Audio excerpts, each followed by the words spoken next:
Hello and welcome to the Penrose Knits YouTube channel. My name is Laura and today we are talking all about Kitchener stitch.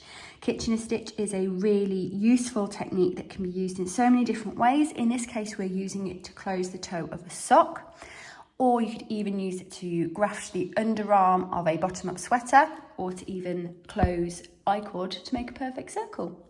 But in this case today, we're using it to close some socks. This is the corner set sock. It's my own pattern and is linked in the description box below if you'd like to give it a go.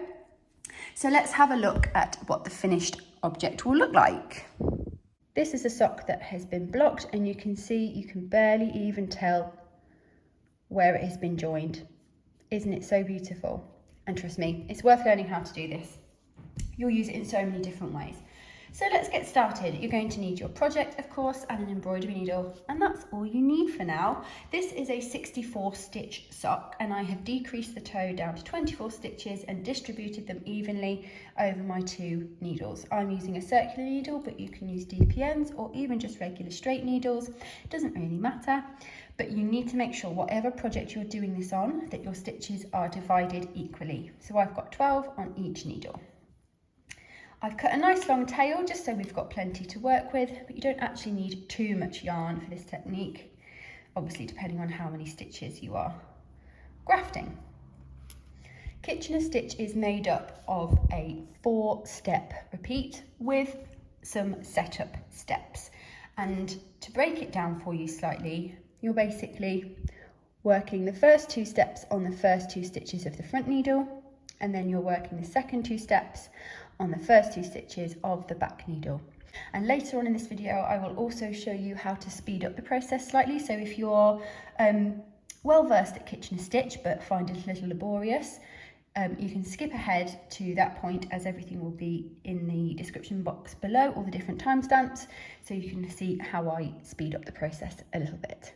So to get ourselves ready, we need to do 2 simple steps, just to make sure our yarn is all in the right place. So of course, it's coming from the back as if I would be starting to knit a new round. And all we're going to do is thread our yarn through the first stitch on the first needle purlwise, so from back to front, leaving the stitch on the needle. And then we are going to do the same, but we're going to go knitwise through the first stitch on the back needle, so front to back, pulling our yarn through, but leaving the stitch on the needle. And we're ready to go. So the first 2 steps of the Kitchener stitch will be performed on these first 2 stitches here, and we are going to pull our yarn through the first and drop the stitch off the needle, and then pull our yarn through the second, leaving it on. And it will be the same at the back. We pull our yarn through and drop this first stitch, and then we pull our yarn through but leave it on the needle. First of all, we are going to insert our embroidery needle knitwise through the first stitch on the front needle and slip that stitch off and pull your yarn through. Give it a little tug, make sure everything's nice and even. And then the second stitch, we are going to insert our needle purlwise through what is now the first stitch on the first needle, but leave that stitch on the needle. Now for step 3. We go to the back needle.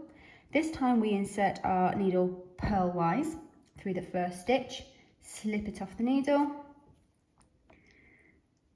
pull our yarn through. It's good to kind of give a little tug at this point just to make sure nothing's too loose.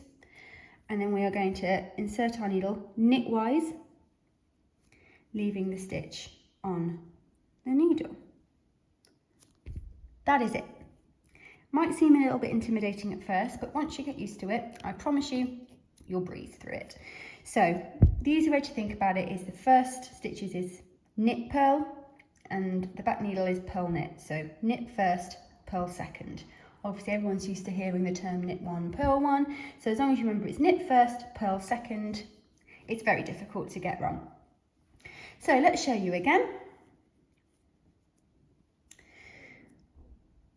Inserting our needle knitwise through the first stitch and dropping it off the needle, pull our yarn through, and then inserting our needle purlwise, leaving the stitch on the needle, pulling our yarn.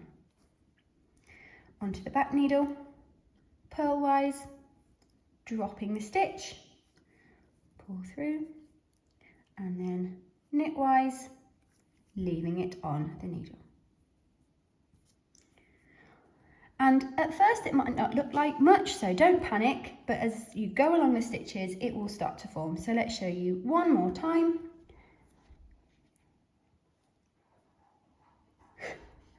There's some horses walking past my house. So to show you one more time, we go knitwise through the first stitch, drop it off the needle, pull our yarn through, and then purlwise, leaving the stitch on the needle. And then onto our back stitches, purlwise, removing the stitch from the needle, pulling through, and then knitwise, leaving it on the needle. So I'm just going to work down the toe a little bit so you can see how our Kitchener stitch is going to look. So now we've worked across our toe for a little while, you can see how the Kitchener stitch is starting to forming. And again, if it doesn't look quite right yet, don't worry, it will all even out in blocking. Now, if you want to speed this process up a little bit, I will show you my cheat. And to do this, we basically combine step 1 and step 2, and then step 3 and step 4. And it just reduces the amount of time you're spending pulling your yarn through. And that ultimately is what takes the time. So, as before, with stitch 1, we insert our needle knitwise and we drop the stitch off. However, before I pull my yarn through, I'm then going to insert it purlwise into the next stitch, leaving it on the needle, and then pull through. So we're pulling that yarn through those 2 stitches at once rather than one at a time. And then the same at the back, purlwise, and then we drop the stitch off the needle, but before we pull it through, we go knitwise into the next stitch, and then we pull. And once you get the hang of it, it really speeds up the process quite significantly. Now, the easiest way to get into trouble with Kitchener stitch is if you lose your stitches off your needles. So I tend to try and keep them reasonably far down the needles, not right at the end, until we're dropping them off, of course. And I always keep my finger pressed against those stitches at the back, just keeping them in place. And when I'm working the front, I tend to keep my thumb over them too. And just remember to go nice and slowly if this is a new technique to you, because there's no rush. And if you rush it, that's when things go wrong. So take your time and just be sure to keep those stitches on those needles.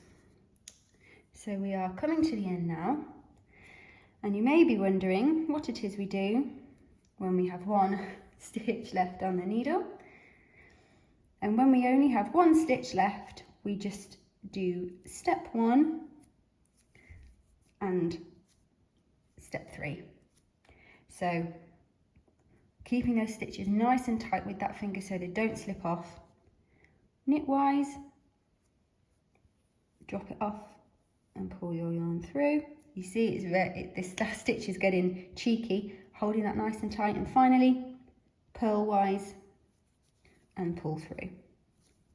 And there you go. Now have a little bit here on the end, but that goes inside the sock. When you then put your needle inside the sock, it's easier said than done that, and you just pull your yarn inside your toe. There we go, all done. And again, you can see once it's blocked, it really is seamless and beautiful. I hope you found this tutorial useful. If you have any questions at all, please don't hesitate to ask me in the comments below. If you are interested in this sock design, again, it's the corner set sock and it features a afterthought heel, which there is also a full video tutorial for, which I will also link below. Thank you so much for watching, and I will see you next time. Bye.